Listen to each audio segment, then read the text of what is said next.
Hello students, आज class 9 का Archimedes principal discuss करते हैं। ये मुश्किल लगता है आप लोगों को और ये ग्रेविटेशन चैप्टर का लास्ट पार्ट है और थोड़ा सा इसके न्यूमेरिकल्स वगैरह आते हैं तो आपको मुश्किल होती है। कुछ नहीं, आर्किमिडीज एक ग्रीक साइंटिस्ट थे।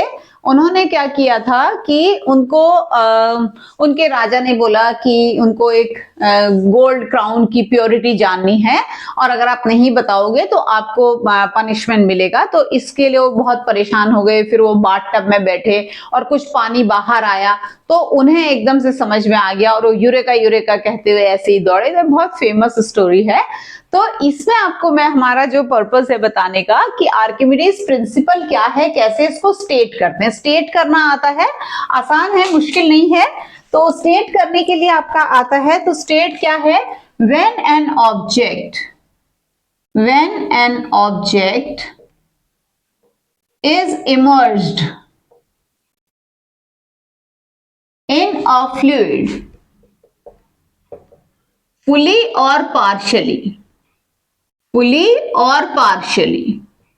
ठीक है, आधा या पूरा, fully or partially, when an object is immersed in a fluid या फिर when an object is immersed fully or partially in a fluid, it experiences an upward force। अभी हमने पढ़ा था ना, it experiences an upthrust which is equal to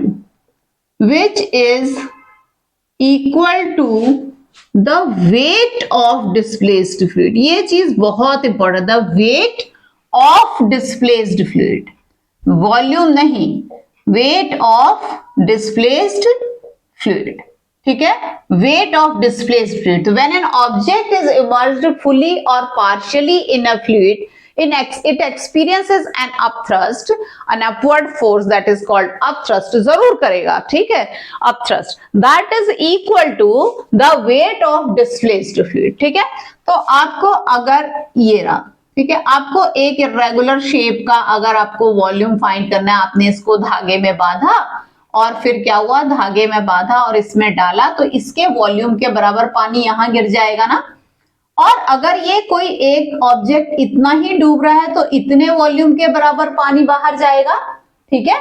तो इसका thrust क्या होगा? अगर मान लो इस वाले ऑब्जेक्ट का जो है वो 20 सेंटीमीटर क्यूब है वॉल्यूम, कितना वॉल्यूम है? 20 सेंटीमीटर क्यूब। ये पानी कितना आएगा यहां पर? अब ये अगर अंदर डूबा है तो पानी पूरा ऊपर तक भरा हुआ था तो कितना पानी आ जाएगा यहाँ पे? 20 सेंटीमीटर क्यूब पानी बाहर आ जाएगा। तो अपथ्रस्ट कितना होगा इसमें? अपथ्रस्ट कितना होगा? अपथ्रस्ट आपका होगा wait of displaced fluid, weight of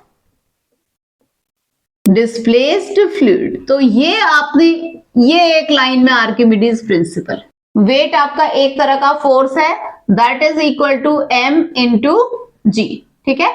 तो m तो हमारे पास है नहीं, पर d इंटू v इंटू जी, ठीक है, dvg, density into volume into, क्यों? अभी अभी हमने कहा था density equal to mass upon volume, तो मास इक्वल टू क्या आ गया? डेंसिटी इंटू वॉल्यूम, ठीक है। तो हमने कहा कि क्या गिरा है, ये क्या है? वाटर है। तो वाटर की डेंसिटी अभी मैंने आपको बताई थी, कितनी बोली थी? 1000 किलोग्राम पर मीटर क्यूब, इंटू v कितना है? 20, पर ये सेंटीमीटर क्यूब है, इसका मतलब कितना हो जाएगा? 20 अपॉन 1 2 3 4 5 6, ठीक है, 6 जीरोस आएंगे तो ये आ गया आपका, कट गया 2 इंटू 10⁻⁵, ठीक है। या आप इसको ऐसे ही रहने दो, ऐसे ही लिख देते हैं, 2 अपॉन 1 2 3 4 5, 0 बचे, 6 तो एक कट गया, है ना। और उसके बाद जी आपको पता है, रफ वैल्यू ले लेते, 10 ले लेते। अब देखते हैं 1 2 3 4 3 4, तो आ गया है 0.2 न्यूटन का इस पे अपथ्रस्ट लगा है। आ गई बात समझ में? तो वेट ऑफ डिस्प्लेस्ड फ्लूइड, ठीक है। अब ये वाला जो बॉक्स हमारा था, ये बॉक्स का था 100 सेंटीमीटर क्यूब इसका वॉल्यूम था, या हम लोग मीटर क्यूब में करते हैं, चलो 5 मीटर क्यूब, छोटा लग रहा है, हाँ 5 मीटर क्यूब के हिसाब से 20 सेंटीमीटर क्यूब इतना बड़ा, उससे कोई फर्क नहीं पड़ता।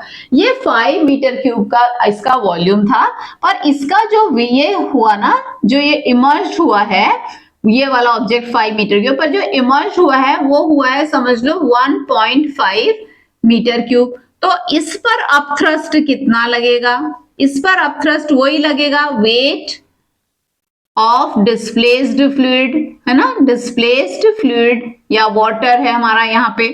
तो वेट के लिए मैंने क्या फॉर्मूला बोला? डीवीजी, वेट ऑफ डिस्प्लेस्ड फ्लूइड के लिए डीवीजी। ठीक है, क्या हटा है? वाटर हटा है। वाटर की वॉल्यूम, वाटर की डेंसिटी कितनी? 1000 है। ठीक है, वॉल्यूम कितना हटा है? 5 या 1.5? 1.5। वो तो इतना ही डूबा ना, तो इतना ही तो पानी हटाएगा, यहां से जो पानी गिरेगा वो 1.5 मीटर क्यूब गिरेगा, है ना, जितना पार्ट डूबेगा उतना पानी गिराएगा, तो ये आएगा 1.5। अब इसमें मैं अपॉन ये सब नहीं कर रही हूं, क्यों नहीं कर रही हूं? क्योंकि ऑलरेडी मीटर क्यूब में है, ऐसा यूनिट में है, और जी मेरा आ गया 10। ठीक है, तो अब मेरा आंसर आ गया 15, 4 0 लगा लो और 1 0 को डेसिमल से उड़ा दो, तो इतना न्यूटन मेरा अपथ्रस्ट लग रहा है। समझ में आ गया? तो बस यही है आर्किमिडीज प्रिंसिपल, कुछ भी नहीं है, स्टेट करना आएगा, और ये ज्यादा से ज्यादा आपको अपथ्रस्ट कैलकुलेट करने के लिए आ सकता है। ठीक है, जब हम बायोएंसी पढ़ रहे थे तो हमने क्या कहा था कि भाई कोई ऑब्जेक्ट फ्लोट हो रहा है, उसके लिए क्या चाहिए? उसके लिए 3 चीजें हो सकती हैं कि या तो उसमें अपथ्रस्ट ज्यादा, जब हमने कहा था फ्लोट करेगा ना, तो हमने कहा था या तो अपथ्रस्ट ज्यादा लगे, है ना, वेट से, तो तब फ्लोट करेगा, या तो फिर हमने कहा था कि भाई वो बहुत ज्यादा वॉल्यूम हटा ले पानी का, तो या फ्लूइड का, तब वो फ्लोट करेगा, या फिर हमने कहा था कि भाई उस ऑब्जेक्ट की डेंसिटी जो है वो अगर फ्लूइड से कम होगी तो वो फ्लोट करेगा। जैसे इस वाले ऑब्जेक्ट की डेंसिटी ना वो इससे वाटर से कम होगी, इसलिए ये फ्लोट कर रहा है, और इसकी क्या होगी? इस स्टोन पीस लिया था हमने, इसकी डेंसिटी क्या होगी? ज्यादा होगी। ठीक है, ये वॉल्यूम फाइंड करने का भी तरीका बेटा, इर्रेगुलर शेप के ऑब्जेक्ट का वॉल्यूम भी फाइंड कर सकते हैं हम इससे कितना पानी हटाया, तो इसका वॉल्यूम तो इस हटाए हुए पानी के वॉल्यूम के बराबर है, वॉल्यूम तो बराबर है, लेकिन अपथ्रस्ट कितना है? जितना इसका क्या है? वेट है। आई बात समझ में? क्या है? वेट। वॉल्यूम बराबर है, ठीक है, वेट अलग, वो अलग है। ठीक है, अच्छा इसका भी स्क्रीनशॉट आप ले लो। अगर if the object sinks, volume of object equal to volume of displaced fluid। आ गई बात समझ में? जितना ऑब्जेक्ट का वॉल्यूम है उतना ही डिस्प्लेस्ड फ्लूइड का वॉल्यूम का, अगर वो सिंक कर रहा है। ठीक है, और उसके बाद अपथ्रस्ट कितना होगा? अपथ्रस्ट कितना होगा? Equal to weight of displaced fluid. ये तो आर्किमिडीज का प्रिंसिपल है ही, वेट ऑफ डिस्प्लेस्ड फ्लूइड। किससे निकालेंगे हम इसको? डीवीजी से। और ये डी किसकी होगी? ये डी उस फ्लूइड की होगी, क्योंकि वेट किसका है? फ्लूइड का है। ठीक है, तो डीवीजी वॉल्यूम कौन सा होगा? वॉल्यूम आप हटाए हुए पानी का ले लो, चाहे ऑब्जेक्ट का ले लो, और जी आपको 10 पता है, 10 9.8 लेने को कहा गया हो तो आप 9.8 लो। ठीक है, अच्छा, और इसमें अपथ्रस्ट आ गया, वॉल्यूम आ गया, डेंसिटी क्या होगी? डेंसिटी जो है वो होगी more than density of object. Okay, density of fluid. क्यों? तभी तो सिंक हुआ।